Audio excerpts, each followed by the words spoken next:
Hello everybody. So let's begin chapter 4 from the Woolridge textbook, which we're going to go over multiple regression model inferences. So last time in chapter 3 we talked about estimations. So we already saw that how we can estimate the coefficients beta hat j, how we can calculate the variances. In order to do those things we had to make some 5 assumptions. We talked about Gauss-Markov assumptions. Now in this class we will see how can we do some hypothesis testing and construct confidence interval for any of those coefficients that we already calculated. All right, so let's talk about multiple regression analysis inferences and see what are inferences in general or statistical inferences. We're going to deal with two things in this chapter. First, hypothesis tests, and the second one, constructing confidence intervals. So let me give you a big picture of what we're going to do in this chapter, and then hopefully everything else is going to be goes smoothly. So let's say we are regressing wage on a constant plus our education here, let's say plus maybe age, and I'm going to go ahead and put a variable called SIBS in the data in the Woolridge dataset. This is a number of siblings and plus some error terms, right? Imagine this is the regression equation that we're going to deal with, right? And I'm interested to test. So hypothesis testing, basically we're talking about testing some of the hypotheses that we have in mind, right? So imagine I'm going to test a bunch of stuff. First of all, I want to see if, so these are the ones that I want to test, if education has a positive effect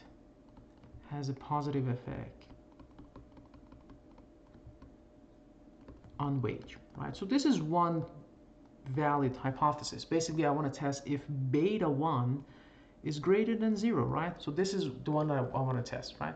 So this is one hypothesis. What about the other one? So for example, I want to see, so this is maybe one hypothesis. The other hypothesis can be, I want to see if the number of siblings is relevant or not, right?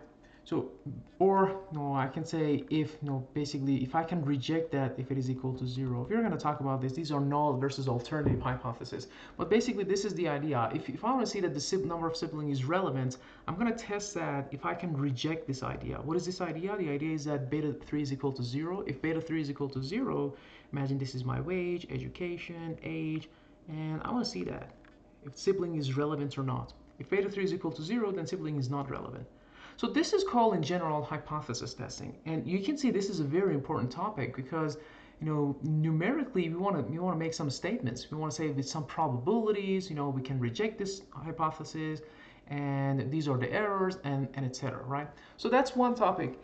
The other one is constructing confidence intervals. So in this class we will cover the hypothesis testing, and in the next one, and I believe the third part of the class, for inferences, we're going to talk about confidence intervals. But in general, what are confidence intervals? You want to say that, for example, this coefficient that you calculated at the end of the day for, let's say, education, there are 95% probabilities that that number is going to be between a lower bound and upper bound. So we call it confidence interval, 95% confidence interval. And we can construct 90% confidence interval, 95, 99, and etc., depending on your level of tolerance, which we call it, alpha. We're going to talk about the details of hypothesis testing and confidence intervals in a couple of minutes. But as a side note, I want you to be aware that some of this lecture notes is going to be a repetition from your statistics course. If you're quite familiar with hypothesis testing and construct, confidence intervals, you can, I don't know, you can watch the video in a 1.5 or 2 speed. 2 times the speed. But if this is something quite new, I want you to pay very good attention. I'll do my best to give you a general review. But still, if you at the end of the day, if you felt that you're kind of confused and stuck, please make sure that you review your lecture notes from Business Stats.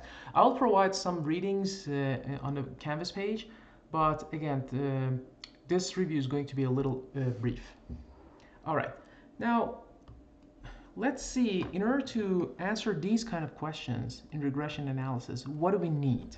Okay, So sampling distribution, we're here. Sampling distribution of the OLS estimators. So we have talked about the distribution of the estimators, right? So for example, if I use one sample data set, I have one beta hat 1. If I use another sample, I get another beta hat 1. If I use another sample, I get another beta hat 1. So at the end of the day, if I do this, regression processing thousands of times, I have thousands of beta hat 1s, beta hat 2s, and beta hat 3s. I can look at their distribution. So the OLS estimators, beta hat 1, beta hat 2, beta hat 3, these are all random variables. It means that they can take different values depending on what sample that you're working with, right? We already know their expected value and their variances, right? So how do I know their expected value? Say assumption number 1 through MLR1. If I have assumption number 1 through assumption number 4, I know that on average we are hitting at the target. So expected value of beta hat j is going to be equal to beta j, okay? So I needed to have the first 4 assumptions to make some statement about the expected values, if it is biased or unbiased. How about the variance? We had a formula for variance, right? The formula for variance was equal to beta hat j. Variance of beta hat j was sigma squared divided by SSTJ multiply 1 minus r squared j, right? And we said that in order to have this clean functional form, we need to make additional assumption. We say assumption number 1 through 4 plus assumption number 5, MLR 5. So far, we have only talked about expected value. Oops, let me use another color. Expected value. Why it's not working, sorry.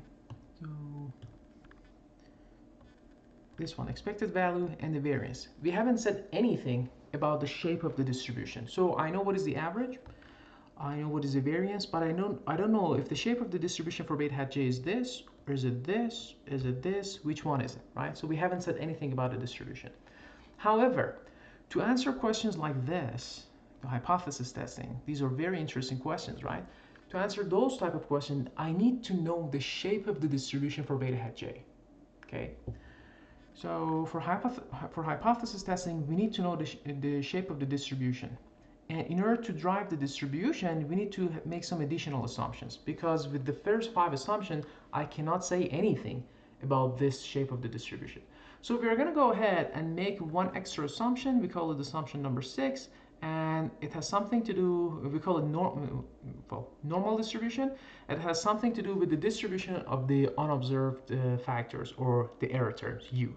Okay, we're going to open up that assumption. So right away, I'm going to telling you that this assumption is going to be a very strong one, and we don't like it necessarily because most of the time it will be violated in the real world data, but there are ways to get around this assumption. So that's a topic for chapter 5.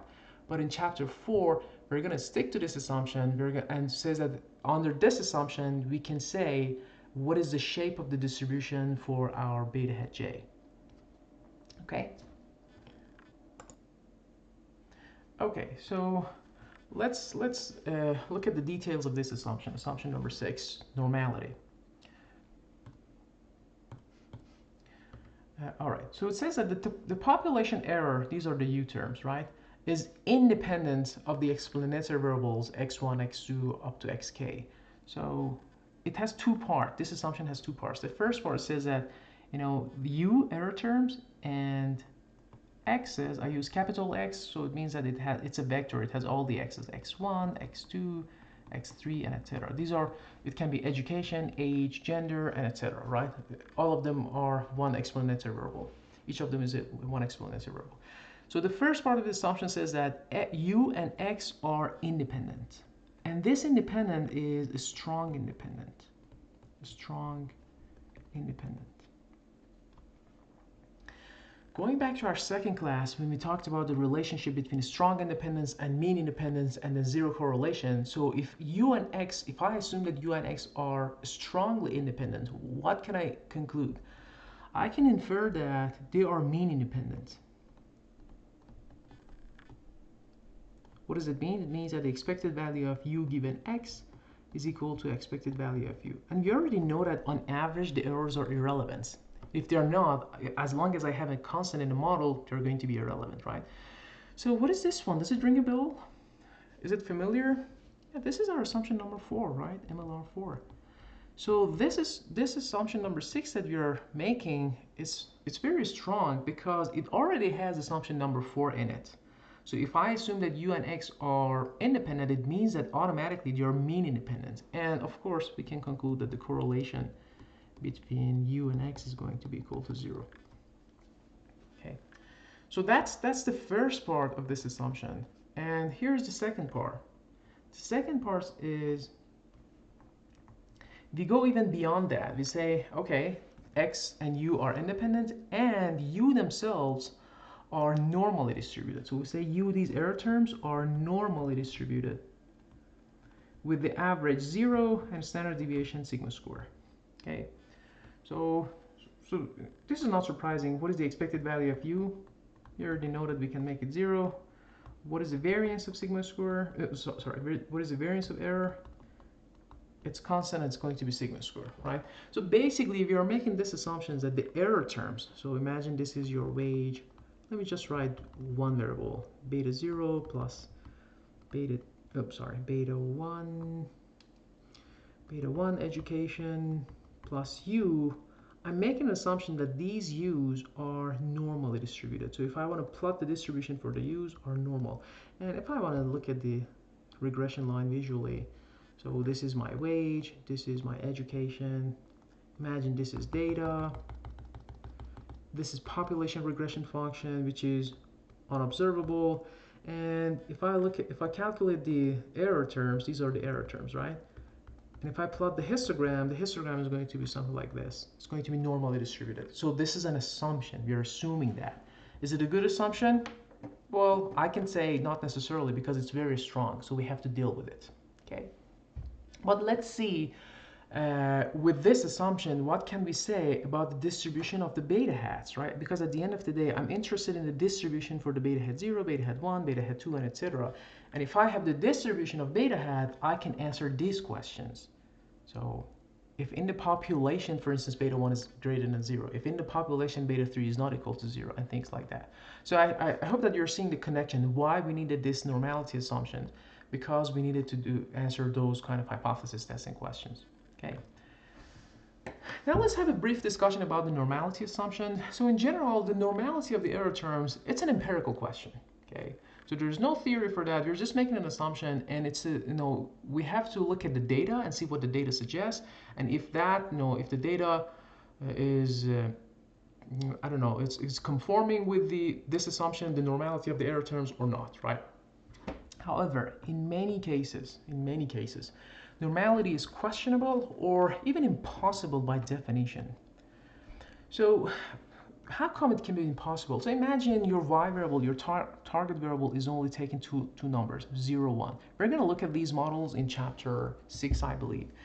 6 and 7 when you have dummy dependent variable. So the dependent variable can only take two numbers, right? So, and if you're thinking of an example, imagine you're working for a hedge fund, you're writing a regression, and at the end of the day you want to say buy or sell. If it is buy, call it 1. If it is sell, call it 0. And you're going to say that, okay, should I buy or sell today? Depends on maybe what's the price of yesterday. Lots of other things. Let's abstract from all those more details. But let's say that's the idea. So your y variable can only take two numbers, 0, 1. So if n plus some u.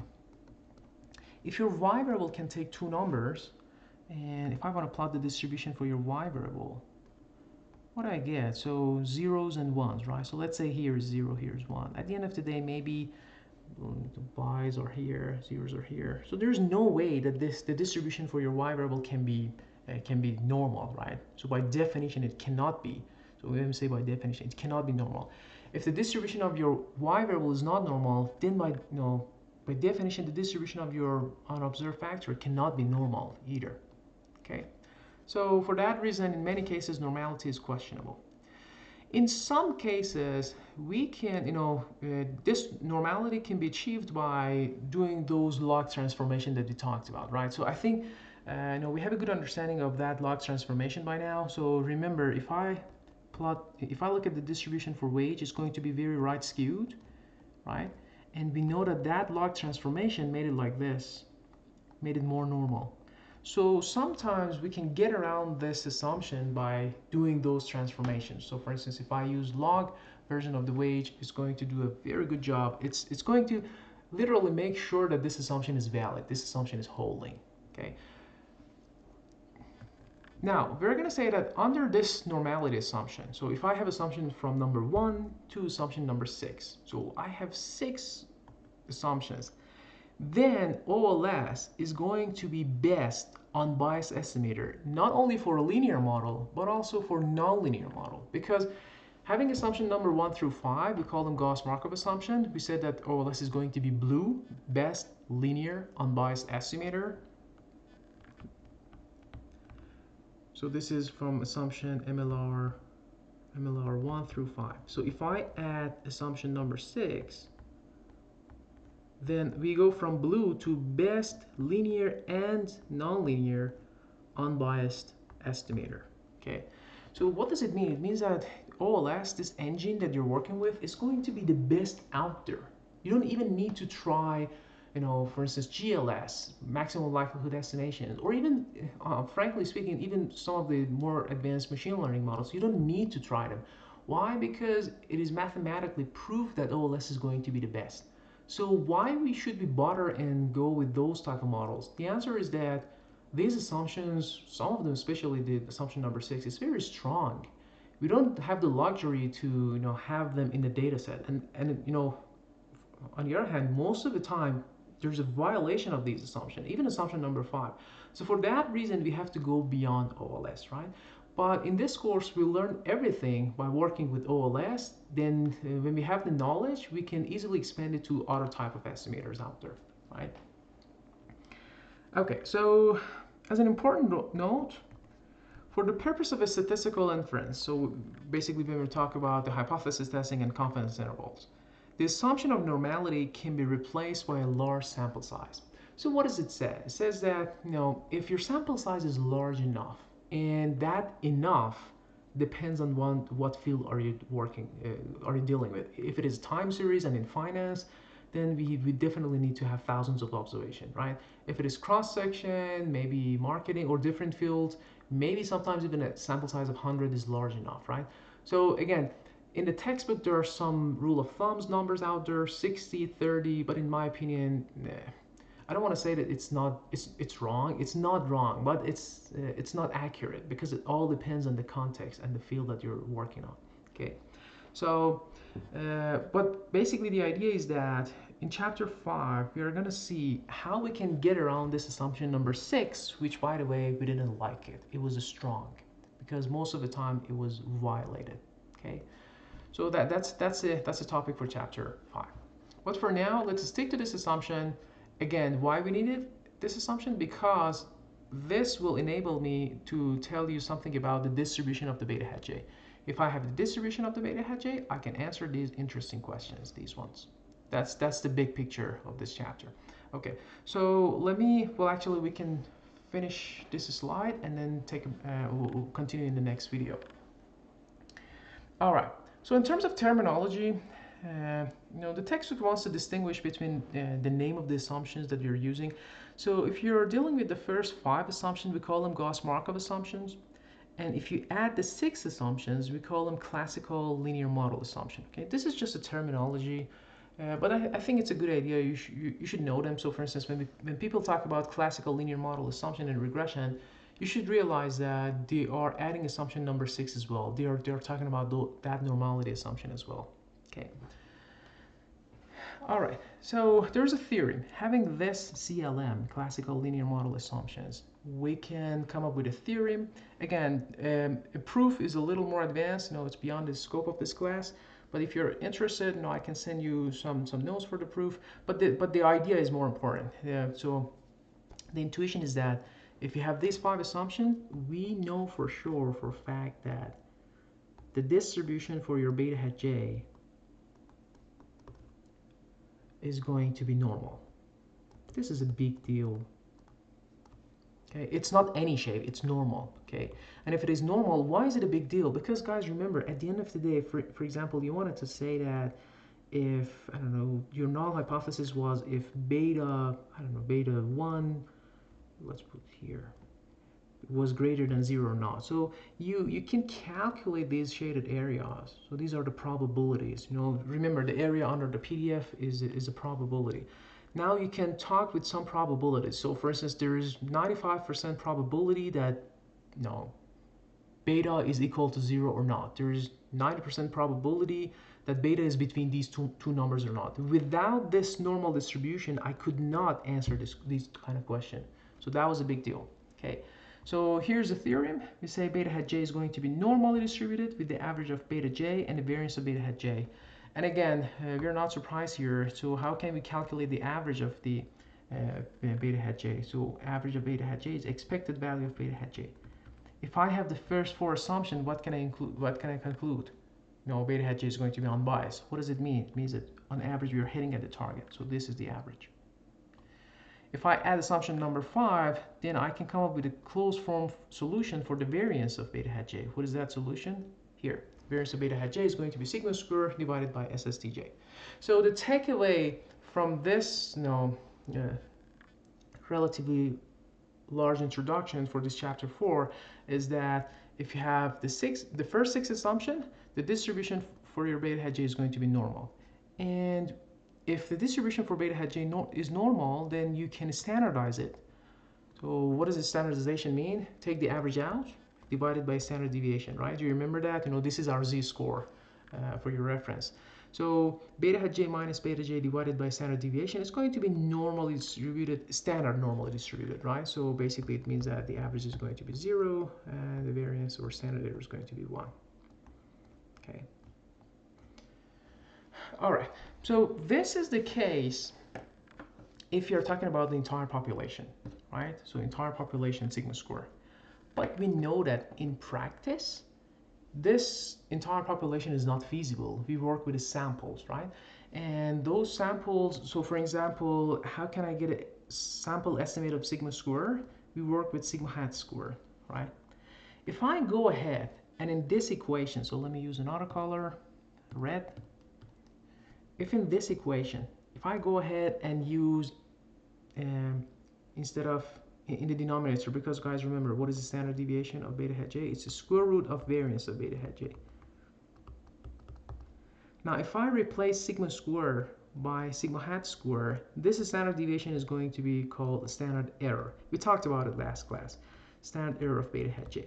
And if I use the standard error of beta hat j in this equation,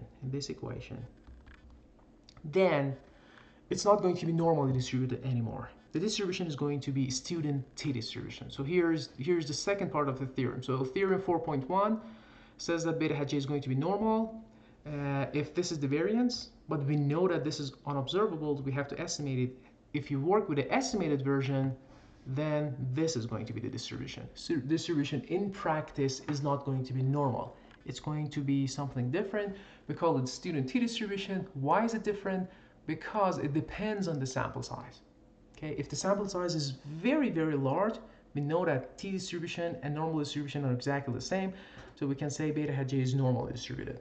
But if sample size is small, or let's say 10, 20, 50, and etc., the distribution is going to be slightly different. So let's put it all together. So this is our theorem number 2. It basically says that, the distribution for your beta hat j is going to be, well, let's work with the standardized version. Take the average out divided by standard error, right? It's going to be this. The average is 0 and the variance is 1, but look at that. The shape of the distribution is not exactly normal. It's going to be t with n minus k minus 1 degrees of freedom. And so if this sample size is very large, then we know that t distribution will converge to normal distribution at the end of the day. But the good news is that either if it is t distribution, normal distribution, we can calculate these areas. Remember, I think in this statistics crash course review, we talked about it. So I gave a bunch of questions so what is the probability that, for instance, I don't know, what is the probability of this shaded area? I gave you this number, so 1.6, for example. Here was minus 1.6. and you were able to calculate this using R, right? We're going to do exactly the same thing, but this time we're going to do it the other way around. I'm going to tell you that, let's say this area is 3%. Yeah, sorry, 3%. You go ahead and calculate this number for me, okay? So those are something that we need for hypothesis testing, okay? All right, so let's pause here. That was again, relatively long introduction for the chapter, but I hope that you realize what are we doing in this chapter. We wanted to make some statements about hypothesis testing and confidence interval. For that, we needed to make some further assumption number 6, which was the normality of the error terms. With that, we concluded that the distribution for our beta hat j was normal, and in the sample, the standardized version of that distribution was t, student t distribution. Okay? So let's pause here. See you in the next one.